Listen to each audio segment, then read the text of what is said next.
Se você acha que a tomada de consciência do Hamlet faz com que ele perca o medo da morte, e se você acha que a nossa sociedade se esquece um pouquinho desse fato, que nós vamos morrer.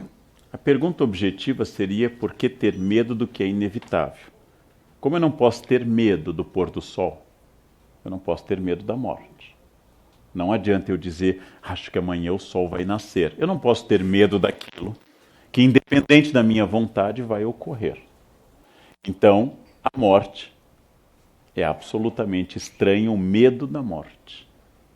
As pessoas chegam a um grau do eu que, como diz num belíssimo livro Boris Fausto, O Brilho do Bronze, ele fala de um amigo que disse, eu não acredito em Deus, mas se houver algo eu volto para lhe dizer. Ou seja, talvez não exista um Deus, mas o meu eu existe, e ele vai sobreviver na eternidade e vai voltar. É uma crença de que o meu eu é mais forte até do que Deus. É interessante isso. Eu acho que o medo da morte tem uma resposta religiosa clássica, e o medo da morte é negado na nossa cultura, mas na verdade nós não pensamos que nós possamos ser mortais. O fato de que cada vez mais nós queremos prolongar a juventude é um momento histórico muito específico. Ou seja, o fato de que a velhice seja tida como um defeito e não como um estágio apenas da existência, é um fato muito contemporâneo, desde a ascensão da juventude a partir da década de 60 do século XX. O fato de que os jovens dominam uma tecnologia que os mais velhos não dominam, e pela primeira vez na história, os mais velhos não são os detentores do saber da tribo, mas os mais jovens, faz com que nós, inclusive, nos submetamos a coisas absolutamente estranhas para parecermos jovens. Eu tenho colegas da minha faixa etária e alguém os chama de senhores, vai parecer que eu sou velho. É sempre uma questão de comparação. Se eu vou me comparar com uma planária ou com a pirâmide de Quéops, para saber se eu sou velho ou se eu sou jovem. Como eu já cumpri mais da metade da existência, dizer pelo menos que eu sou uma pessoa experiente é justo. E é inevitável que assim seja. Mas o que eu quero dizer é que o medo da morte é sinal de falta de conhecimento.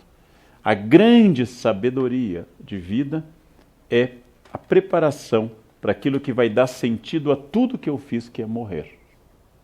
Quando eu morrer, eu terei dado sentido a tudo que eu fiz. E poderei dizer, quiçá, o que disse Gandhi, um pouco antes de ser assassinado, em janeiro de 48. Qual mensagem o senhor deixa para a Índia? E ele responde, a minha mensagem é a minha vida. Esta é a grande questão. A morte é inevitável. Ter medo dela é absolutamente estranho.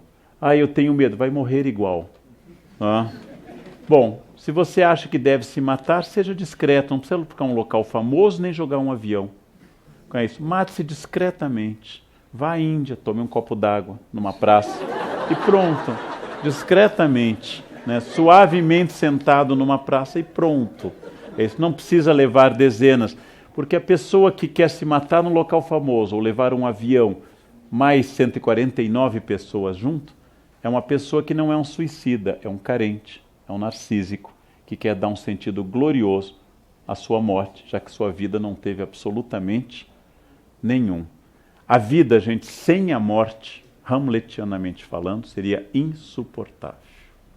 A Sibila Cumana, que pediu a juventude eterna ao deus Apolo, e se esqueceu, a vida eterna, esqueceu de pedir a juventude, quando completou 1000 anos queria morrer, mas não conseguia.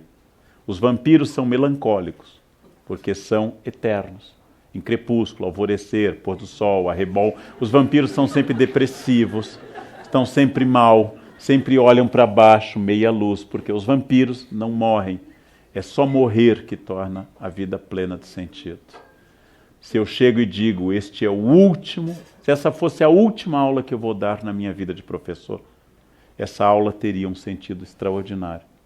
É exatamente o fim que torna algo mais importante. Morrer é o que nos torna úteis e práticos. E quando eu for esquecido, a minha vida terá atingido seu pleno patamar.